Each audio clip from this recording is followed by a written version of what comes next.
In this video I'm in Northamptonshire in the Escort. Hubnut and Mini Hubnut are at an event just down the road there for Women Drivers Social Club, so that's for them to report on. I think they're just going to have a nice time, to be honest. But we're here. It's also the Daventry Motor Club are having a meet here today, so there should be some interesting classics about. So let's go and see, because there definitely are. I mean, we could start with a beautifully patinated Rover P6B, the V8 version next to us, which seems to be many different shades of brown. It's got 3500S on the steering wheel there. So the S was the top spec model with a 4-speed manual gearbox. They say not really enough gearbox for the V8 engine. It's quite often people fit SD1 5-speed gearboxes. And I'm wondering, are those SD1 alloys as well? Maybe, but yeah, certainly nice to see. Right, let's go and see what else is here of a classic nature. I mean, there's this amazing ice cream van for a start. I do wonder if the body's older than the van, in all honesty. The van is about 87, 88, but it looks very similar to the bodies you'd see on Bedford CFs in the 1970s. In fact, like things like the fog light is clearly an afterthought that's just been stuck on. Very similar rear lights to my Invacar. So that's quite a funky sight. We've got an MGF next to it with a hydrogas suspension. Excuse the Audi R8 in the background, but look at this little honey. It's a Volkswagen Derby, which is effectively a saloon version of the Polo, which itself was a rebadge version of the Audi 50. This one's in stunning condition. I love the dinky little alloys. You don't need to put huge alloys on things. Look, they look lovely, and it is clean as a whistle. Look at that full leather interior. It's absolutely beautiful. So that might well be my car of the show already. We've got an Audi R8 doing Audi R8 things, but that's not really what we're about here today. It's the older stuff we're going to be seeking out. So also multi-shaded C124 Coupe from Mercedes-Benz. Look at this little Austin 7. Absolutely adorable. You can still see there's a bit of temperature left in it through the temperature gauge there. We're just drifting to the bottom end of normal. That is your temperature gauge right on the rad cap. And it's an early one, so I think 3-speed gearbox. And I don't know if it's got coupled brakes even. On the early ones, like the ones we've driven, the handbrake only operates on the front wheels and the foot pedal does the rear. So I'm not entirely sure what year this one is, but I do feel it's quite an early one. It's got the tiny little drum brakes. Look at them. Absolutely tiny. And what I love is you get the list of patents, but they all the patents they applied for. And then on the steering wheel you get controls for your advanced retard and I think mixture as well. So lovely, minimalist motoring. Stark contrast to the XJS next to it. It's very lovely. And then I absolutely love this. This is Rosie, the Mark 1 Golf Cabriolet. 133,000 miles on the clock, but clearly been beautifully looked after over the years. It's got the matching red interior, the matching red roof. It's a lovely example. They made these way later than Mark 1 Golf production. There was never a Mark 2 Golf Cabriolet. So G-plate, this is about an 89, possibly a 1990 example. I'm sure it says on the info sheet just here. 1990, there we go, 1.8. And panning around, really lovely Porsche 356 SC, the top spec model. This has had the same owner since the mid-1990s. Retrimmed the seats, but the dashboard vinyl is also the original. It's got the original radio, and of course being derived from Volkswagen's flat 4 engine at the back. Most of the engine, the cylinders, are actually under the cover, so you can't actually see them here. But you got twin choke carburetors on both sides, or perhaps it's even twin carburetors each side. I don't know, to be honest. I'm not exactly an expert on these vehicles, but yeah, very nice example. Ford Mustang next to it. I'm just going to have a peek at the rear seats. I think this is a 65, so the second year of production.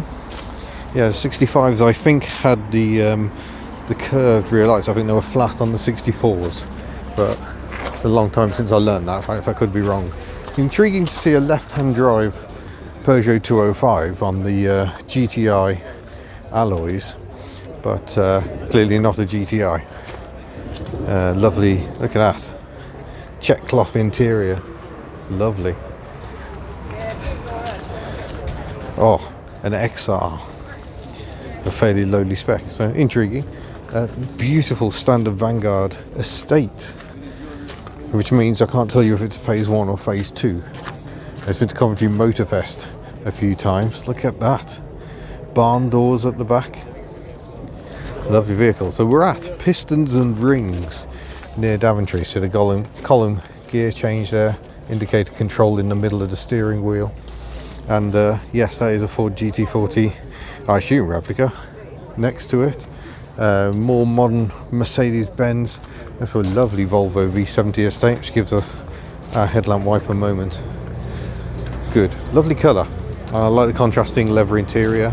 Mini 1275 GT. That's a lovely example. It's got a full length sunshine roof, a Webasto.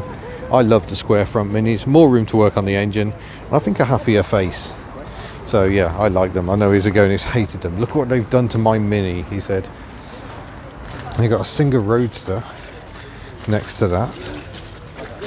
Lovely unrestored condition, absolutely spectacular. Do not paint. Look at it, that's just wonderful. Enormous rev counter there. That is brilliant. I like that a lot. I think the Singers had their own overhead cam engine, if I remember rightly. I noticed the Mini 1275 GT has got the later rear lights. There's another Mini here, another MGF in trophy yellow, and another XJS, a much earlier one, with a V12 engine. And look at all the plumbing in here.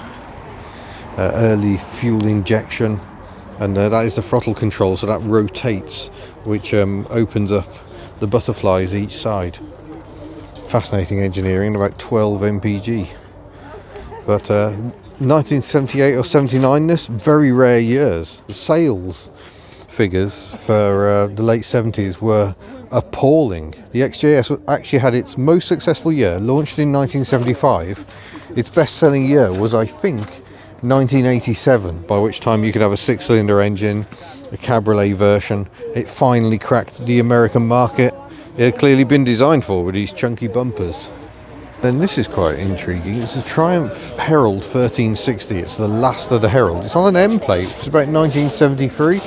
So maybe it was registered overseas beforehand, and that was the year it came back.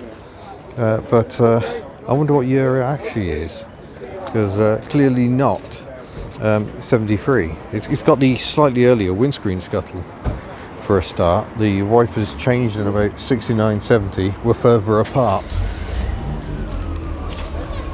But yeah, look at that. Oh, he's got all mod cons in here. Look, he's even got his Bluetooth going on. Love it. Do whatever you want to make your car more drivable for you. Brilliant. So it's got the convertible, but you could get hard tops as well. Well, a few more vehicles have been rolling in, which is always nice. So I've had a cup of tea and things have changed a bit. This is interesting. So this is a Talbot Horizon, second one I've seen this week, because we went down to see Al at 6D Diesels and he's got one. It's got the Simca engine, but it's also got bike carbs on it. So this is becoming increasingly common on cars as a way of extracting more performance out. A bit of a tuning nightmare initially, but these look like they're off a Phaser 600. I don't even know what that is. And we've also got the wings cut away to allow the suspension arms to come up higher to give it all of the lows. So several shades of blue. I see a theme developing here. They'd like their cars to be several shades, but loving the big Talbot branded gear knob there. And it just looks really cool, I think. It's really nice to see. Got the bumper delete going on at the back, the big old lights. So might be familiar to Americans because they were sold there, but at the front end, very, very different, and often with Volkswagen engines. They were sold as the Dodge Horizon, I think, and the Plymouth Horizon. One starring in the movie Home Alone, of course. But the Porsche 356 has just fired up, so we can film that going out. And that is a lovely example. UK car from new. And capable of 120 miles an hour apparently on a 1.6 litre engine. Extraordinary. Look at the contrast there for size. Now let's go and have a look at this lovely Series 2 Land Rover. So this Series 2 Land Rover is amazing. And ex-ambulance, I think. But there you go, you can see the interior, the separate wiper motor each side. Hello. Yeah, lovely. Ex-ambulance, is it? Ex-instant command vehicle. Oh wow, instant command. So I was just saying, you had a controller, a plotter, and a driver. Mm-hmm. So that seat's facing sideways out there. Yeah, yeah. So if you were an ambulance driver, you'd come to this to get your instructions. Oh wow. So all that top bit folds up for like having your maps and things on. Yeah, yeah. So that's all it is, just a bench and things. Oh yeah, it's got a raised roof. That's it. So you've got a raised roof, and then this is, instead of this when you clicked on, this was all populated on. Yeah, yeah. And then the radio gears in the middle there. Oh wow. Lovely old fire extinguisher as well. Yeah. Brilliant. So there's just extra instruments and a clock in the dash and things like that. Yeah, yeah. Oh, what a survivor. Yeah. Have you had to do much to it?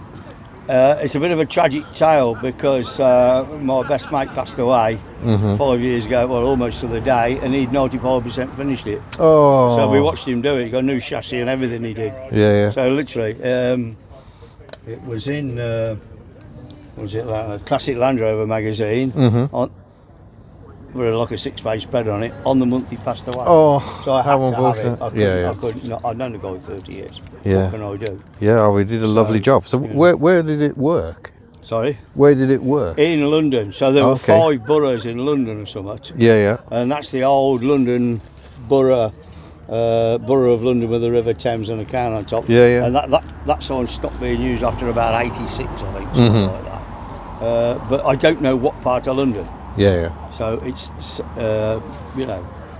Wow. Yeah. So like I say, he went down to the museum there, in there, and measured all up to make the cupboards and things like that. It was just a wreck, really. But, amazing. yeah, we watched him do it. Yeah, yeah. Wonderful. Yeah. Thank you very much. That's all right. All right.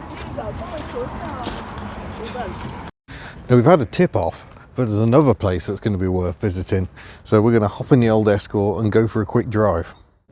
So we're now at the depot, which is a former Royal Ordnance site. So some interesting buildings around already, and some very low VAG products, as you'd probably expect. Well, let's go and see what else there is. It looked a bit crowded for me parking up here, but maybe I was a bit hasty. I don't even know where the place is. Let's go and have a look.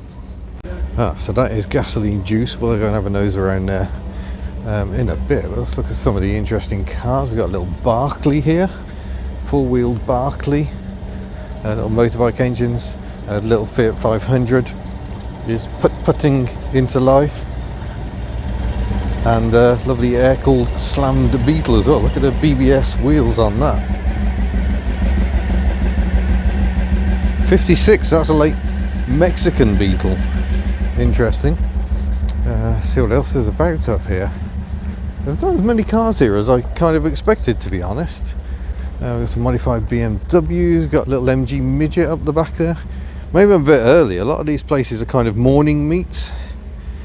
But we got the Austin Healey Sprite there, Mini 30 in the background. So yeah, some fascinating buildings though. The history on display here, amazing. So I'll have more of a look at little Berkeley, I guess. Look at that little indicators on the outside.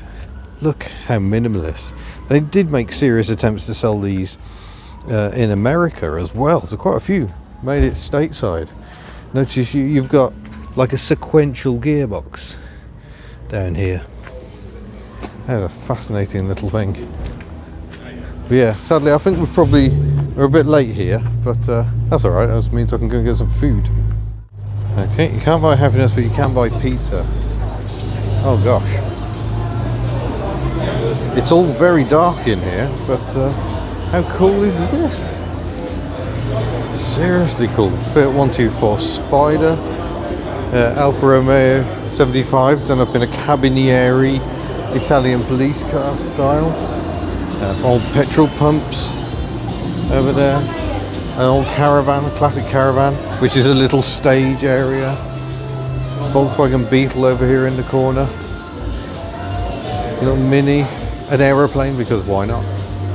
Wow, what a space. Very interesting space. There's a lot going on in Northamptonshire at the moment, it seems. But is there any food? Oh, here's an intriguing car.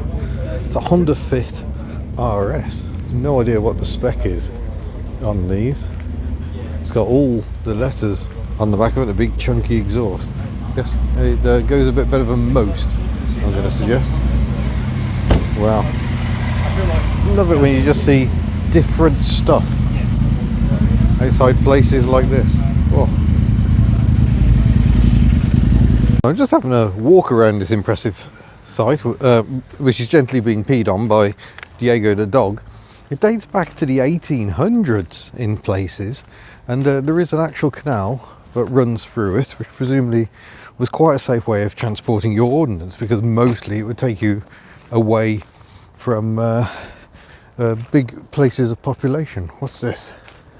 A natural pet food shop in that one. So it's now privately owned. A lot of the buildings have been restored, and there's lots of small businesses here. And I can see a Honda Civic Type R. In fact, Honda Civics variously. Let's go and see what that's all about. But it's a huge site, and apparently you can just come in and walk about it. So there's even an MOT garage over there. So quite the spot. I would suggest a Honda specialist around here. The Civic Type R appears to be without engine, judging by the stance. But a little bridge there across the canal, and CRXs variously dotted about. S2000s. Good boy. Come on. Hey it. Good boy. Oh, that one's nice. Looks very lovely. Oh, there we go. Red R Performance, Honda Vehicle and Engine Specialists. So all these little pop-up businesses here. If we have a peek through the door, look, one of the original lifts. We're not going in that one, Diego. Come on. Yeah, what an amazing space. I found this purely by chance. Huge thanks to the chap at the previous meet who said, oh, you must come down to this place and check it out. Not wrong. Wow. Oh, there is a visitor centre down here as well. Blimey. So from what I can gather, the site was built for the storing of light arms for the most part, and cannons, dating back to when it did. So they were never storing massive stuff here, but yeah, decommissioned, and now you can visit. So this is Weedon in Northamptonshire. It's known as the Depot, and yeah, quite the spot. Diego is determined to pee on all these lovely old buildings. Nice. There we go, there is a visitor centre. Claims to be open, but we're not going to go in today just because I've got an idiot dog with me who wants to pee on everything. But there you go. Proper portcullis protecting the waterway. So multiple points of entry there as well by the look of it, because we didn't come in this way. I was wondering where some of the cars were coming from. Oh, the van coming. But I think you're going to like the van, folks. L6D diesels certainly would. Look, Sprinter. Yeah, they're all fast vanishing. There we go. thedepot.co.uk with a hyphen. And you can find out more about this fascinating place. Oh my gosh, we don't have the only Mark 6 Escorts on site. In fact, one's a Mark 5, I think. Oh, it might be Mark 6. Yeah, because it's been dressed up to look like a Cosy. And yeah, they're both Mark 6s, I think. Brilliant. Focus behind as well. Yeah. So, as you'd expect, there are some antiques places here. Another old lift. Diego, we're not going in. Come here. And board game cafe. Always good. Always good fun. Come on. Yeah, what a great idea for reuse of a place rather than raising it to the ground and building houses on it. So Mercedes-Benzes of various vintages. We're going to close out the video with another Mercedes-Benz I've spotted. Oh, SL500 is looking quite sad. Oh dear. Very expensive cars to maintain. And there we go, we're starting to loop our way back round to Gasoline Juice, one of the many automotive cafes. Don't pee on that car, Diego, but seem to be about the place. There's a little MG midget. Interestingly, it's on a mid-70s plate, but it's dressed up like a Mark III, I think. Intriguing. Oh, more interesting vehicles. We've got a Dax, built in sort of Lotus 7 style-y. No, we are definitely not peeing on that, Diego. Dax Rush. Reminds me of, there's a Dutch kit car. Donkvier, maybe? Looks quite similar to that. But I've just noticed along here, another fairly new arrival. Look at this. Mark II Fiesta on pepper pots with all of the lows going on. That brings back some memories of my first car, which was not slammed, but I think that's a 1.1L at a guess. Love it.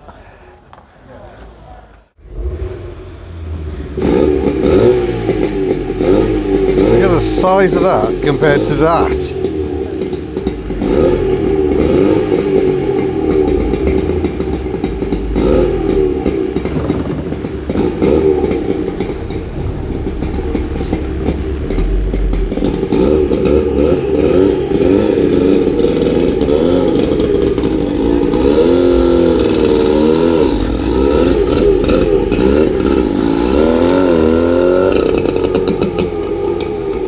Love it. I have to say, I mean, this is not my scene at all, but that colour is incredible. I love it. Is that a wrap, do you think, or do you think that's paint? And could we apply that paint or wrap to our Escort to liven it up a bit, because she a bit plain. Oh, we've just come back to Pistons Rings. And we timed it well. A load of Americana has just pulled in. Look at that. Bit of satellite we got, I think. Got a Dodge Charger police car come in. Got a C10 pickup. And another Dodge Charger.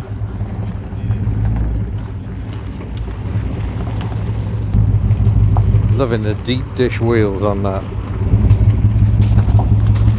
Very cool. Quite tight for parking here, so that's a good tactic to reverse in.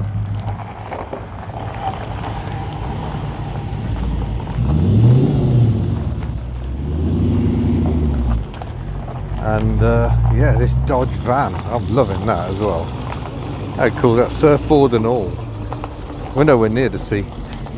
It matters not. Meanwhile, there was only one place to park the Escort, wasn't there? It was next to the Transit ice cream van. So I'm going to have a spot of lunch here, I think. Splendid. Oh, I think it started.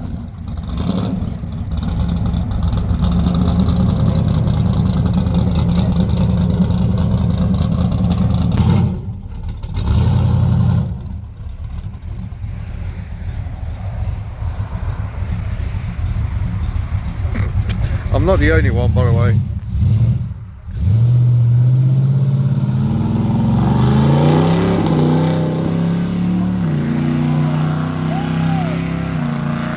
Brilliant. So that was the International Women's Day celebration here at Daventry Miniature Race Cars, and Miss Hubnut seems to be in our car. And we're going to end the video here, not because we're trading the Escort in, but because as I drove past earlier, I spotted this German pair languishing on the racks. We got a W123 Mercedes-Benz and a Porsche 928 behind it. In fact, I can see That looks like R107SL or SLC back there as well. So yeah, if you need any bits for those cars or loads of others, they recycled them here at Interpart, and this was here back when I lived in the area. So many memories are coming past. So yeah, if you need any classic Merc bits, there you are, there's some. So thank you very much for watching this oddly Daventry based video, and we hope to see you in a future video. Farewell.